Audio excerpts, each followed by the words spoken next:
and welcome back to the fold. As you can see, we are playing Heroes of Might and Magic Olden Era we are playing Heroes of Might and Magic Olden Era again today. Fantastic, amazing. Now, what exactly are we doing today? Well, the first thing I want to do is to try to show people how to play Hive. So we'll quickly do this with the quick start. So the first things first with Hive. It doesn't particularly matter. We'll just pick either one. We pick Hive. Okay, so the first things first. When you actually go into a multiplayer match to like try to fight someone else, you're going to have a ban phase. I don't know if this is true for multi-hero. I think this is just like a 1v1 or a single hero thing. But you're gonna get 3 bans, right? And so now, seeing that there's 3 bans, they're probably going to try to ban the early game heroes for Hive, right? So the early game heroes for Hive, which are always good options if you can pick them, are going to be Zoran, they're going to be Curson, and they're going to be Oryx. The reason why they are these 3 characters is because Zoran is the worm specialist, so you get to start out with a tier 6 that can revive itself, right? So it's going to be really hard for you to actually die with him if you know what you're doing. They're gonna ban Curson because he's the heroic strike hero. Almost every single faction, if not every faction, has a heroic strike hero. The only one I think doesn't is maybe Grove, right? And this heroic strike is just oh, and he comes with basic combat. So the heroic strike gives you a ranged option, technically. That's essentially what it is. It's a ranged attack. And it scales with hero level, and it's just better. It deals plus 10 damage, plus another 10 damage, so plus 20 damage. It hits pretty hard early game. That's what most people are going to be using for. Not only that, but that -1 initiative, that -1 initiative can be helpful in certain scenarios, right? So heroic strike here, worms here. The reason why people will ban Oryx is because Oryx starts with summon avatar. And summon avatar is just a free unit that you can use to soak retaliations that you have every single fight. It's just an extra unit. That scales, it scales decently for the most part. You mostly want spell power, so it ramps up, but like eventually you're gonna want to like focus on, like, if you put everything into the summon avatar itself is not gonna win you the game. You need other things to do that. So what happens if people ban Zoran, Curson, or Oryx? Well, if that happens, you have flu. So 5% movement points, logistics specialist, you can just get around.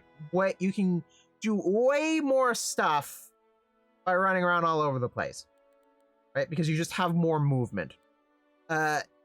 Nor, he is the wisdom specialist, or not wisdom, but the enlightenment specialist. He gets more stats, he gains more experience.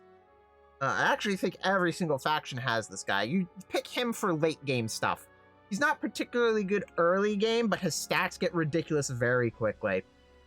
Or we pick Naive, because maybe Naive? I don't know how to pronounce it, but the reason why is because that extra damage that she does can spiral out of control very quickly if you know what you're doing. Otherwise, we can always pick Mila because she starts with daylight magic, and buffs are actually kind of good on this faction, and you get masterful haste. So if you really wanted to, you could go with a bunch of slow boys that hit really hard. But you're not really taking her for the masterful haste, even though it's very nice. The masterful haste allows you to ditch tactics on her. But for the most part, you're choosing Mila for that guaranteed daylight magic.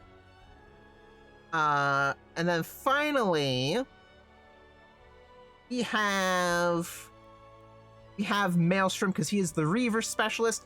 this guy is very finicky because the Reavers are not durable whatsoever. They can do all of the damage, or they can do none of the damage. So be very careful if you decide to pick this guy.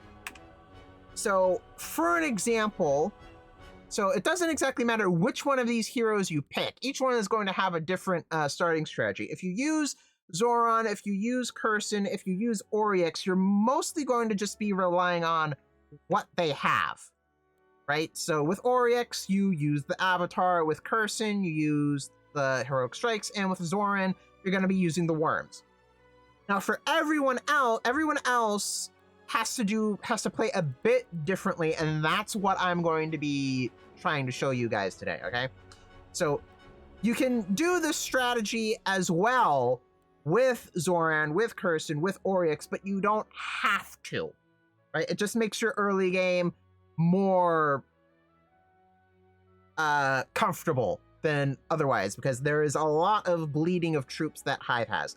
So to show the basing strategy, actually no, it does matter which map we have, because certain maps are going to have certain things. So we're going to do where is Exodus? There's Exodus. So we'll do Exodus just because this is, I have a feeling this is what you're probably going to be playing on most often. And we are going to be using Naive just because this strategy works really well with her. As for, I think this is what is used. Although it might be this. I'm not exactly sure how far up I am in the ranking. The only thing I know is that as you play against actual players, the difficulty keeps increasing as you get higher and higher in elo, as your rank increases. So like eventually, I fully believe that when people start getting enough elo, give it like 2 to 3 months, people are going to start the game on apocalyptic, which is going to be crazy. I'm looking forward to how those people are going to play the game, but we'll just do, I think we start with hard. Hard or unfair. It's one of these two, I think, although I'm not 100% sure, but we'll just go with hard, I think.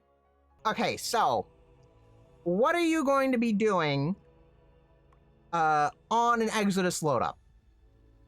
Well, we're on single hero, but we see the lumber mill, so we are going to go for the lumber mill. First things first, buy everything. We're going to be building apiary, and we're going to go gold.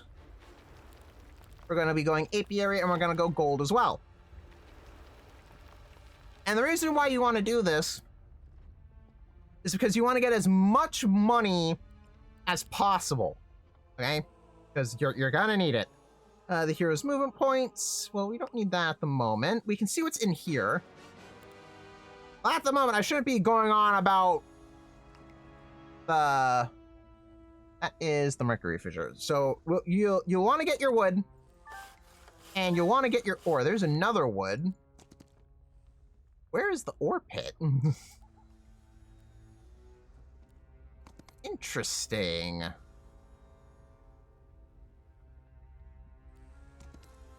Okay, there's the ore pit. Okay, so we'll end the turn. Second turn. Get everything here. Get your ore if you can. And then we will town portal to the second town. And we're going to build the carrion lair so that we can get even more of these goobers, right? We're then going to go back to the main building, and the super secret sauce is that you build the neglected housing and the carrion lair. That's it. That's all you do in order to get this ball rolling. So there's the other ore pit. We'll go that way. If you've noticed, we haven't taken any fights because we're just... Why would we? We don't need to. It's like really early on. We don't need to take any fights at the moment. So we'll end the turn. We have laws. Seeing that we are bugs, we can go... I'll go 1 Hive laws, 1 Hive integration. Get that, get this. Da-da-da. Any fights we can take? That's a fight we can take after we upgrade everything. So we'll get this. Teleport.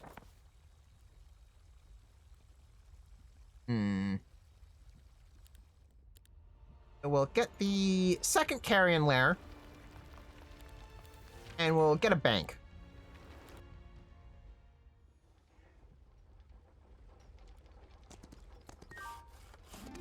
Get some money. Alright, we'll end the turn again. Get these guys. Get some cash. Get this. Get more money. And then we'll town portal back home. And this is the super important part that you want to do.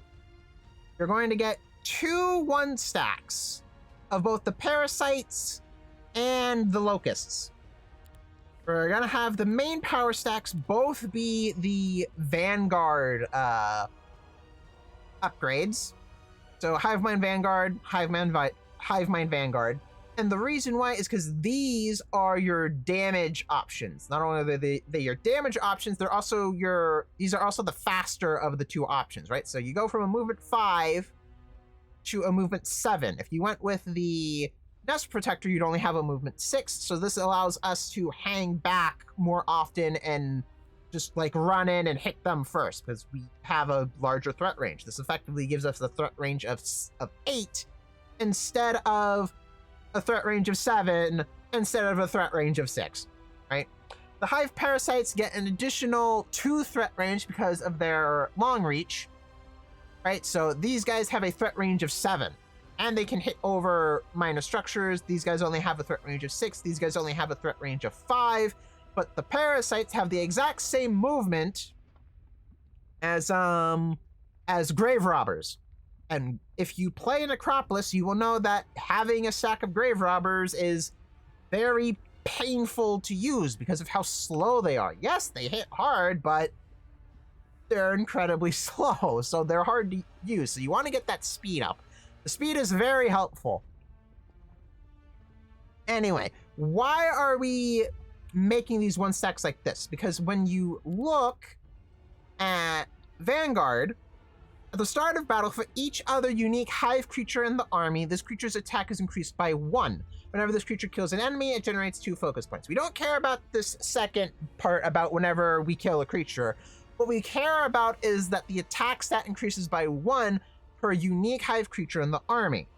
Now, people will see the unique Hive creature and they will assume it means tier, right? So this is the tier 1, this is the tier 2. That's what they mean. But when you look at Top of the Strong, the higher the target's tier, the more damage the creature deals.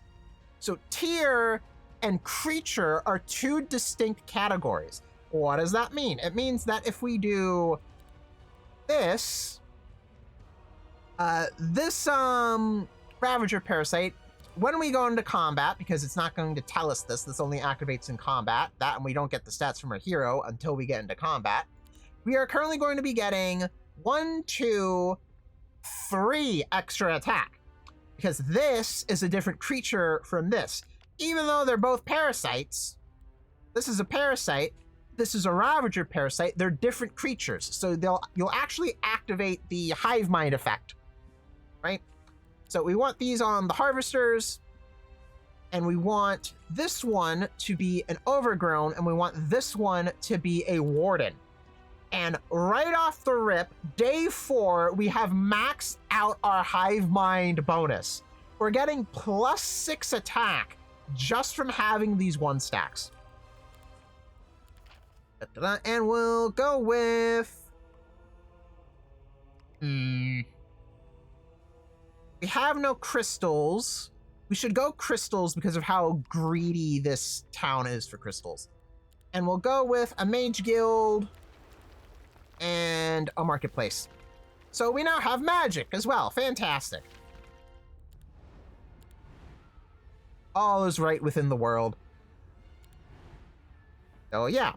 So let's go get into a fight, and I will... just out of range. We'll go with XP. End the turn. Easy.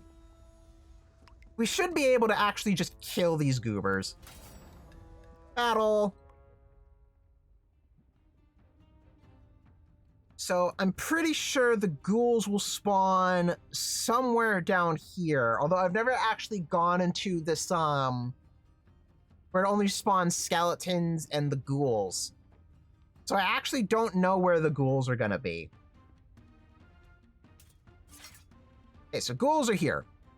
Skellies are right there. So we can fly over here. We can just one-shot the skeleton stack.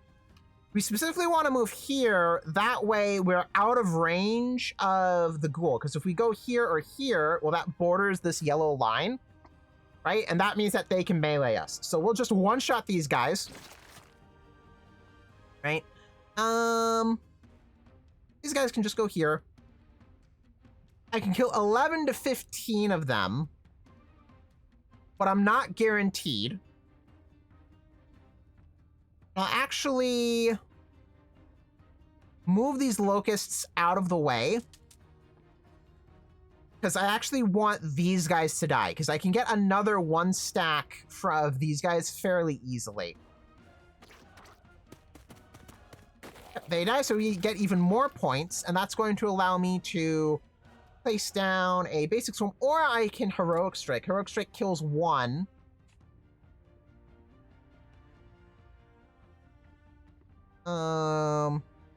Two to three. Just move here. They move. 11 to 15. I think we just place bugs there. 2 to 4. Oh yeah, one thing I wanted to point out. Seeing that we are now in combat, that means that our goobers are now getting the stats from our hero and the hive mind bonus. So that's an 18 attack. They can't take a hit at all. Like, don't get me wrong. You really don't want these guys getting hit. If they get hit, bad stuff happens, right? But they hit like an absolute dump truck, especially when you start considering the tier differences, right? So these guys are tier 2, so these guys are, not only are they doing a ridiculous amount of extra damage, because I'm not sure what the formula is in here, but I know in Heroes 3 that for every point of attack you had over their defense, you would do 0.5% more damage, I believe. And for every point of defense you had over attack, you would take 0.25% less damage. I'm pretty sure that was the formula, right? It was either that or you dealt 1% damage and you took half, or you took 0.5%. It's one of those. Either you dealt 1% more damage or 0.5%, or you took 0.5% or 0.25%. It's one of those. Anyway, if you have more attack than the enemy's defense, you do more damage. So 18 attack versus 6 attack. Yeah, you're doing a pretty decent amount of extra damage. Plus, with the top of the strung, so we're doing even more damage. Plus, we're naive, so we're doing even more basic attack damage. Plus, she starts with attack, so we're doing with offense, so we're doing even more damage. You see how this compounds into a ridiculous amount of damage? Now, they do 6 to 9. No matter what, they can't kill me. So yeah, sure. Fantastic. Move right here. Move away. And just one-shot these guys. Fantastic. Only one loss. Pretty good. Another thing with Hive. You are not going to be able to auto-resolve any, and I mean any, of your combats for a really long time, especially while you have Hornets. Because the way that the auto resolve works is that it just sends them immediately into the enemy, no strategy, nothing, just maximum move all the way there. And your Hornets just go all the way to the enemy's back line without any help, and they just get slaughtered. We'll go with even more damage.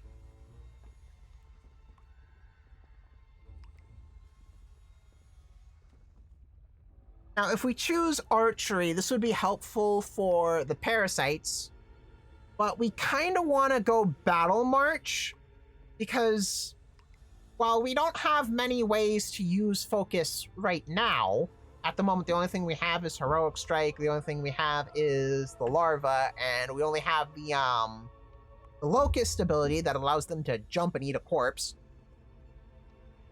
Eventually, you will get scorpions, you will get reavers, you will get hive queens, and those units kind of want focus to go around. And if you get maniacal reavers, well, you will start to generate a ridiculous amount of focus, right? Because you'll get 3 points from the attack. If you kill something, you get 2 more points, which would give you 5 points, which is almost an entire charge. Charge is 6 points. And if you killed something, well, then you can go again. And then you can morale, and then you can go again. And then you can make it to where they can't attack you. Right? So, while you could go archery to make your early game even easier, because now your parasites are doing even more damage, I think there is an argument for Battle March. But at the same time, it depends on which one do you want. Do you want an easier early game or do you want an easier late game, right? And now, to show that it works even without Naive, Naive just makes it easier.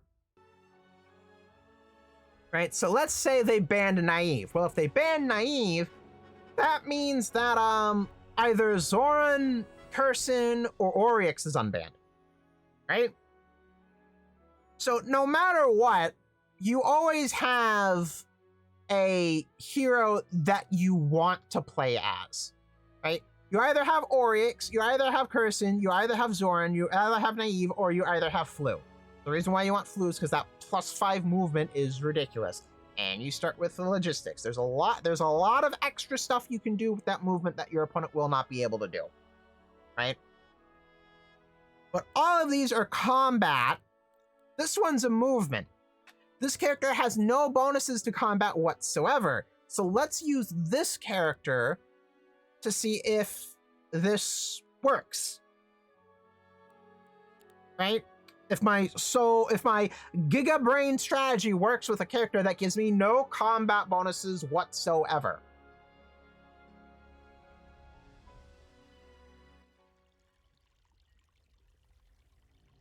Water bottle. First things first, double gold. Buy everything. Right, and we want wood and ore. Oh, well, there's the ore.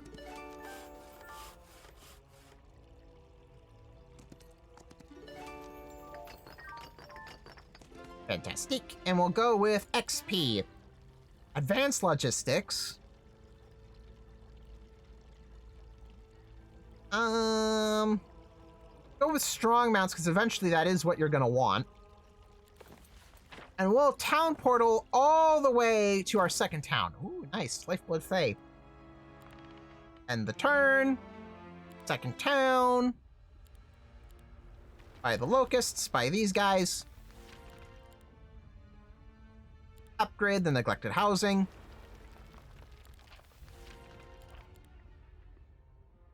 And now we're looking for something that gives us cash.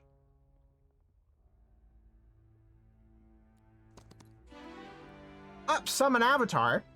We are a magic character, so that would actually be good. This would make it even easier. But for the sake of making a point. I'm not going to choose this, because if we choose this, well, then we essentially just started with Oryx, but with a better thing.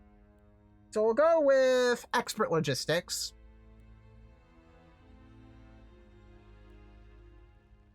Go with Secret Passages.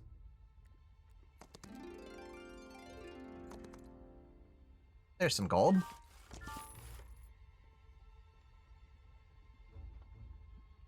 And we will...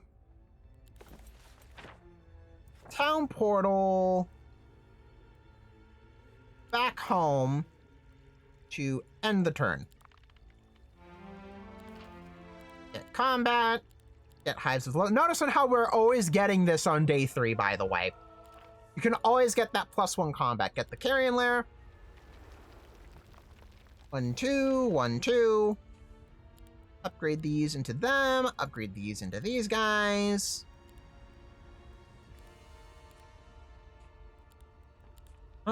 Into the defensive variants. Oh, I never got these guys.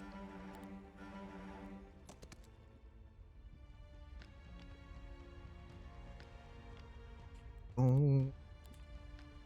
Alrighty. And now we're ready for a fight. Question is, where do we get that fight exactly?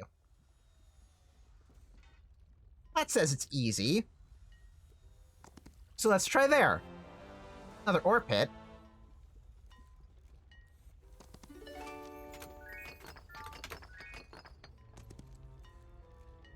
End the turn. We'll get crystals, because we need crystals.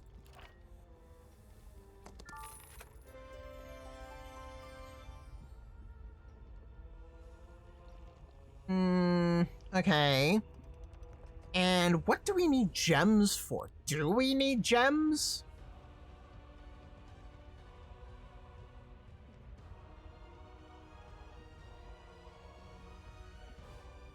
I mean, we need gems for magic, but I don't think we need it for anything else besides the treasury. Interesting. Ideally, I'd actually want more. I'll pay more gold, so we'll do that and get the gems, get the gold, and see if we can get over there. Okay, so we're gonna get +1 attack. Destroy them. Yeah, notice on how these guys just went over there, flew in, and died. They do that all the time. So we will have these guys here, have these guys right here, and these guys hang out in the back. So wait, and yeah, one shot's that stack, one shot's that stack. Again, they do a ridiculous amount of damage, right? Bam, 16 attack. 15 attack. Oh no, I'm not at 18. Whatever will I do, right? So I only have 3 less attack, and I'm doing like 20% less damage because I don't have Naive's specialty and I don't have the combat specialty. But I don't need that because of how ridiculous Hive Mind Vanguard is. Look at this. There's so much damage. 286 damage. That's so much damage. So we will wait with everything. Force these goop up. Morale. Ah, curses. Yeah, you can't do much about morale. Wait. 10 to 14. I'll just run over there. These two shouldn't be able to kill one locust.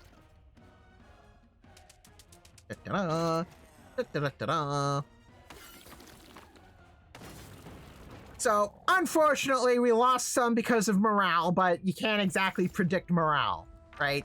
If they didn't morale, we would have lost nothing. Right? It's pretty cool. Just saying.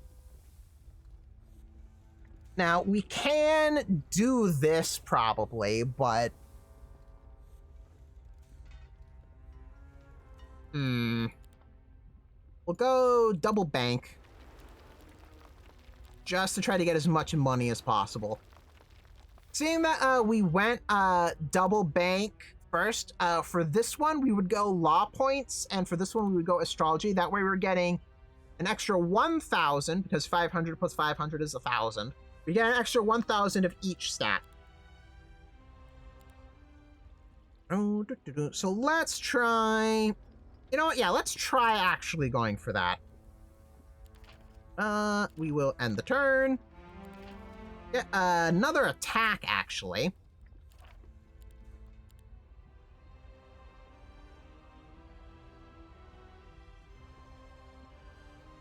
We do want to get the chitinous ziggurats up and running, because the chitinous ziggurats give us access to the apex, and if we can get this, it's going to be like, Reavers are so stupid, it's ridiculous. So that's the next thing we want to try to go for. Normal battle. Yeah, that's why you have to be a bit... So we'll do... Put these guys here. Something like that, I think. Something like this. Doria's Tide, 1 speed and initiative. Initiative 12. Initiative 11.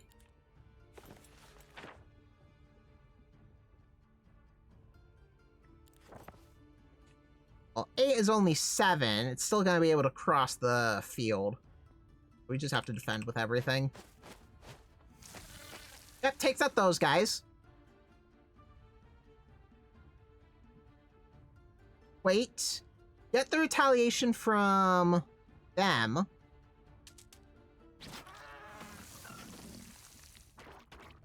Attack these guys. Get the double attack from over here.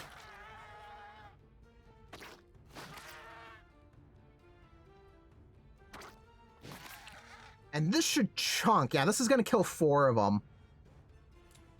Get the corpse to get even more stats. Generate... Kills none. Only 95. 42. I think if I did that, I'd be able to kill the rest of them. Ah, not quite. Dang it.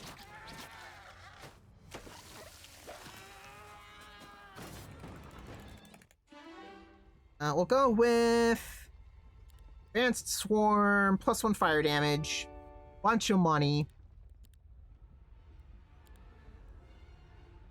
50,000.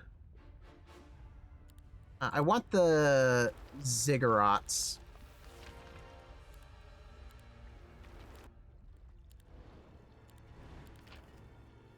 We'll go with Resource Riches.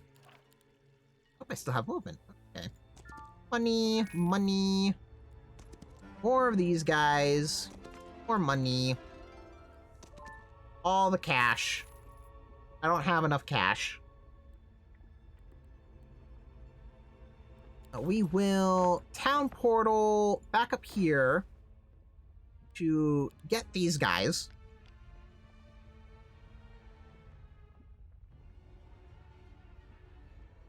And then, when we end the turn, we'll town portal back over here to upgrade these guys into the defensive structure. And now we have maxed Hive Mind again. Right, because that's 1, 2, 3, 4, 5, 6, 7. Right, yeah, we lost 5 Hornets, but like... Oh no! Not the Hornets. Whatever will I do without the Hornets? Right, and then we'll go...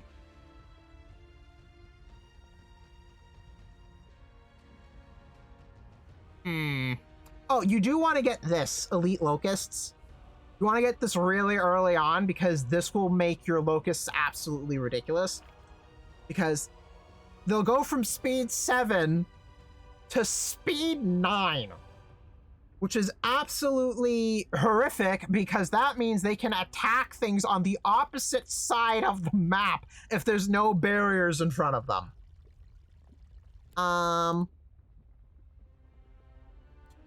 So I think I'll save for that. And we'll go over here. It's resistance, thaumaturgy. We are a hero spellcaster. We'll go, yeah, thaumaturgy. Not useful at the moment, but meh. Lethal. Crystals. Destroy them. Battle.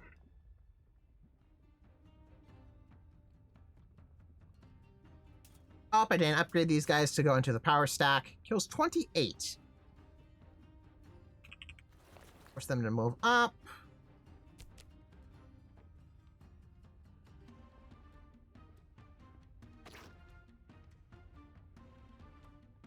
There. Force them to move up. Don't morale. Thank you very much. Do the whip attack. I have to soak the morale. So we'll go from, what does this do? Gain 4 attack and defense, 1 speed and initiative. 4 attack, that pumps us up to 21. So we're going from 264 to 292. Okay, yeah, that's a decent amount. Allows us to kill him. Get a crystal cavern. Normal battle. Oh, I actually want to go after these guys, I think. But yeah, as you can see, it's a pretty solid strategy for the most part. Granted, you do kind of need 2 castles to get this going.